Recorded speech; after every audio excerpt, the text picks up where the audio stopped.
Tutoriel Draftit Free, bonjour et bienvenue dans cette nouvelle vidéo. Aujourd'hui je vais vous montrer comment utiliser donc ce Draftit version gratuite pour réaliser des plans. Donc sans plus tarder je vous partage mon écran.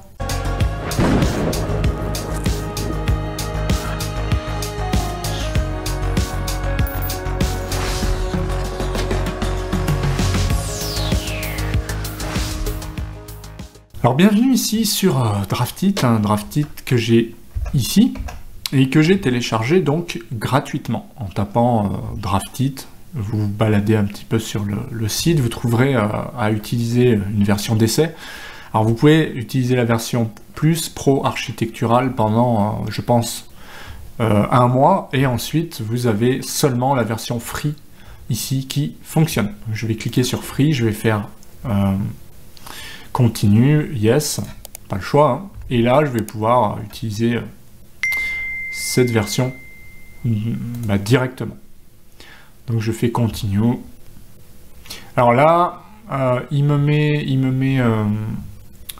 des petites astuces, des tips, mais on peut très bien passer, hein. Donc on voit ici, il va m'expliquer un petit peu des choses. Bon, je vais faire close parce que j'ai l'habitude un petit peu des logiciels DAO quand même. Alors ici on a maximize, maximiser, agrandir, en views and settings. Donc là c'est vrai que je suis en mode, je suis en anglais ici. C'est pas forcément gênant. Après display settings, on peut essayer. Donc déjà on peut changer la couleur d'arrière-plan, hein, ça c'est plutôt chouette. Et puis on peut modifier un certain nombre de paramètres. Alors moi je sais pas, j'ai pas encore, j'ai téléchargé cette version là, je sais pas si on peut l'avoir en français, mais en tout cas même en anglais il suffit de connaître un petit peu les lignes, les rectangles, etc. C'est pas très compliqué en soi. Donc ce qu'on va faire dans un premier temps, c'est qu'on va essayer d'utiliser les commandes. Alors, ce qu'on peut dire ici, c'est qu'on a donc panel, on a déjà quelque chose ici. Bon, on n'a pas grand chose. On peut créer ici des couleurs. Donc ici, je vais travailler plutôt en noir et blanc, mais on peut très bien mettre des choses en couleur. Si, allez, on va passer en bleu et on va, pourquoi pas, voilà, on peut changer un petit peu des choses ici. Bon, ça, pour l'instant, on va pas s'en occuper. C'est surtout les couleurs. Donc, je vais travailler en bleu. On va tracer une ligne, voilà. Alors première chose, il faut avoir le réflexe, et ça c'est valable sur tous les logiciels DAO. Quand je clique sur une commande, je regarde en bas à droite, à gauche. En bas à gauche, qu'est-ce qu'il me dit? Bah déjà j'ai cliqué ça et il me dit donne-moi le premier point, le point de départ, start point. Point de départ c'est là, voilà. Ensuite il me dit next point, second point. Point suivant, eh bien ça peut être par exemple ce point-là, voilà, et ainsi de suite. Ensuite, second point, celui-là, celui-là, jusqu'à celui-là. Et voilà, je peux faire maintenant échappe, puisque j'ai fait toutes mes lignes, voilà, comme ceci. Alors, il y a possibilité, dans les settings, je pense, de régler un certain nombre de choses. Bon, d'accord. Ce que je voulais voir, c'est s'il proposait ce qu'on appelle le mode ortho, par exemple. Donc, si je reclique ici, clic droit, je sais pas si ça fonctionne. Non, ça va pas fonctionner. Voilà, il faut voir si avec Tab ou je sais pas moi, Contrôle ou Shift, je pourrais faire par exemple, eh bien, un mode ortho pour s'accrocher d'une manière orthogonale. Et ça, c'est ce qu'on appelle les points, les accrochages aux objets, plus le mode ortho. Il va falloir aller le chercher peut-être dans les paramètres. En tout cas, là, de prime abord, je ne l'ai pas vu. Alors, on a les zooms, hein, pas de problème. On a les unités, on a... Ah oui, alors c'est grid and snaps. Voilà. Donc si je clique ici, grid, ça va être l'accrochage par rapport au grid, hein. Par exemple grid on, ça va être ça, Donc là, je peux m'accrocher comme si c'était du papier calque. En général, on ne l'utilise pas. Et puis, il y a aussi le mode Snaps, qui est plutôt un accrochage, où on va dire qu'on peut s'accrocher au dernier point, on peut s'accrocher au milieu, on peut s'accrocher au centre, on peut attraper les intersections, et proche, il y reste, c'est proche. Bon, cadran, c'est plus pour les cercles, ou les ellipses. Et on a angle lock, on va essayer angle lock, pourquoi? Parce que quand je vais tracer une ligne, voilà, c'est ce que je voulais en fait, c'est qu'on a des angles à 45, 90, bref, tous les 365, on a 30 degrés, 45, pardon. Et donc on va de 45 à 45. Donc c'est ce que je cherchais pour faire une maison comme ceci. On a le mode par exemple perpendiculaire pour s'accrocher. Je vais supprimer, alors pour sélectionner, il y a deux manières. Soit on clique un par un, ça va être un petit peu long, soit on sélectionne comme ceci, et là on a des pointillés. Voilà. Tout ce qui est pris par les pointillés, en général, c'est sélectionné. Alors il y a deux modes de sélection. Soit je pars de gauche à droite, tout ce qui est coupé est sélectionné, soit je pars de droite à gauche, je laisse appuyer mon clic gauche, et là, tout ce qui est coupé par le pointillé est pris, c'est-à-dire ça. Tac, d'accord? Celui-là, il n'y a rien de pris. Il faudrait prendre ça, à minima. Celui-là, bah, il prend tout. Hein. Que je fasse ça ou ça, pour lui, il prend ça et ça.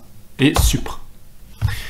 Alors, première petite chose au niveau de la modification ici. On a ce qu'on appelle le chanfrein, fer ici. Et on a aussi le filet, c'est le raccord. Alors raccord, ça va faire une sorte de raccord entre deux lignes, comme ceci, d'accord? Ça raccorde deux lignes.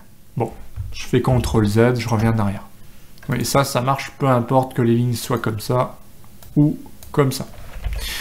L'autre mode chanfrein, ça fait de là à là, ça va faire un chanfrein, par exemple, tous les 9 cm par 21. Donc ça fait un chanfrein. Alors il y a une astuce quand on veut 0. En général, c'est qu'on va faire ça en raccord. Et là, on va taper 0. Ou on va faire en sorte en fait d'avoir rien du tout. Alors peut-être que le mieux, c'est de cliquer ici. Voilà. Et là, on a 0. Donc en fait, on a raccordé sans faire ni de filet ni de chanfrein. Après, il y a d'autres petites astuces comme l'échelle, miroir, une extension ou au contraire ajuster. C'est trim et extend pour ajuster et étendre, enfin prolonger. Voilà comment on peut faire par exemple des... Voilà, on peut faire des miroirs, on peut faire de la copie aussi et on peut faire de l'offset. Offset, c'est un décalage. Donc both sides, c'est pour des deux côtés. Sinon, on peut faire par exemple ça, et on peut le décaler de 20 cm. Voilà. Ou de, je sais pas, de 10, ou de 11. Donc je clique, j'ai décalé, je fais entrer, je redécale de 10, etc., etc. À chaque fois que je fais entrer, en fait, bah, ça rappelle quoi? Ça rappelle la dernière commande. Donc entrer, ça va rappeler ce qu'on appelle offset. Offset, c'est décalé. Hein. Array, c'est réseau.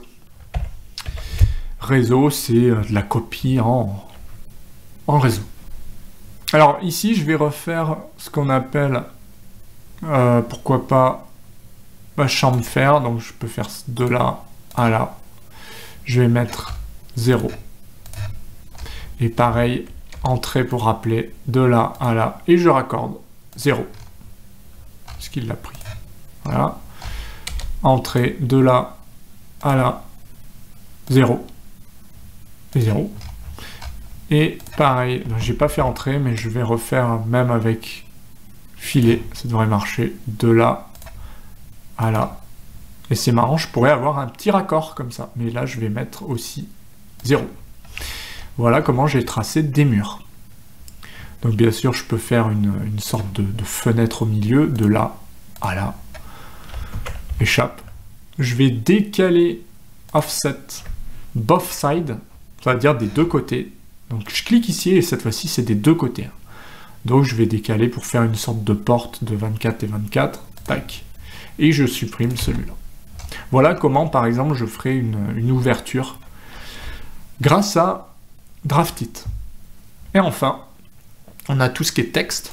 Donc texte, on va faire par exemple texte pièce 1, ok, ici je clique, cotation, donc linéaire, de là à là, j'ai ça.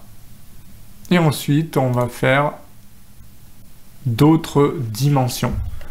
Comme par exemple, alors je ne sais pas si on peut continuer. Voilà, on doit pouvoir continuer. Non, je ne sais pas. Voilà, on peut déplacer, hein, mais après continuer, je pense qu'il vaut mieux refaire linéaire. On va cliquer ici. Donc, premier point, deuxième point, etc. Donc, entrée, à chaque fois, je vais pouvoir rappeler la dernière commande et je vais directement coter, en fait, mes points.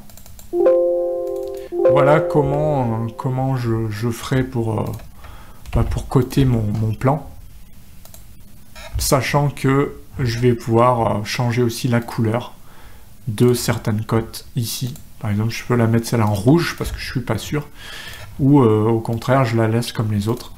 Voilà. Et puis ça, à la rigueur, je peux très bien le supprimer. Par exemple, je pourrais faire trim. Donc ça. Et ça. Voilà, je pourrais très bien enlever une partie de ce trait-là. Pourquoi pas. Donc ça, c'est un petit exemple de plan rapide pour vous montrer comme ça les dimensions les possibilités de Draftit, qui est là dans sa version gratuite assez simplifiée, mais ça peut suffire hein, dans le cas où vous avez quelque chose de simple comme moi ici avec quelques dimensions, quelques textes. Hein, au passage, on double-clique et on peut changer. Par exemple, pièce 1, je vais mettre surface, je sais pas moi, 15 mètres carrés, un truc comme ça, et je fais OK. Et vous avez vu que je peux le déplacer aussi, grâce à la poignée, je peux le déplacer. Hein. Ça, c'est plutôt pratique. Puis pareil pour les cotes, je peux les sélectionner, puis je peux très bien déplacer, je pense ici, voilà, je peux déplacer des cotes en cliquant ici, et faire des choses comme ça. Voilà. Donc ce Draftit, outil gratuit qui est assez simple à utiliser, je trouve, qui fait le job, à voir si vous le trouvez en version française, mais moi je le trouve plutôt sympa si vous n'avez pas envie de vous prendre la tête. Après c'est vrai que moi je vais utiliser plutôt du Gestarcade 2024 pour l'instant, parce qu'il est plus puissant et qu'il y a beaucoup plus de possibilités comme des surfaces, mais même au niveau dessin il y aura plus de choses, paramètres des cotes, etc. etc. Mais on peut dire que quand même, d'une manière générale, là, si vous voulez quelque chose de simple, pour faire un petit plan, ça ira très bien. Après, si vous avez plusieurs échelles, plusieurs choses à gérer, je pense que la version free ne suffit pas, clairement. Mais là, c'était vraiment pour vous lancer. Voilà pour ce tutoriel, j'espère que ça vous a plu. Si c'est le cas, pensez à mettre un petit pouce bleu, pensez aussi à vous abonner et activer la petite clochette des notifications, ça, c'est pour ne rien louper. Et puis, faites un tour sur la boutique, il y a plein de formations. Il y a un pack offert aussi qui peut vous aider à récupérer plein d'outils DAO. Puis je vous dis à bientôt pour d'autres vidéos. Prenez soin de vous. Ciao!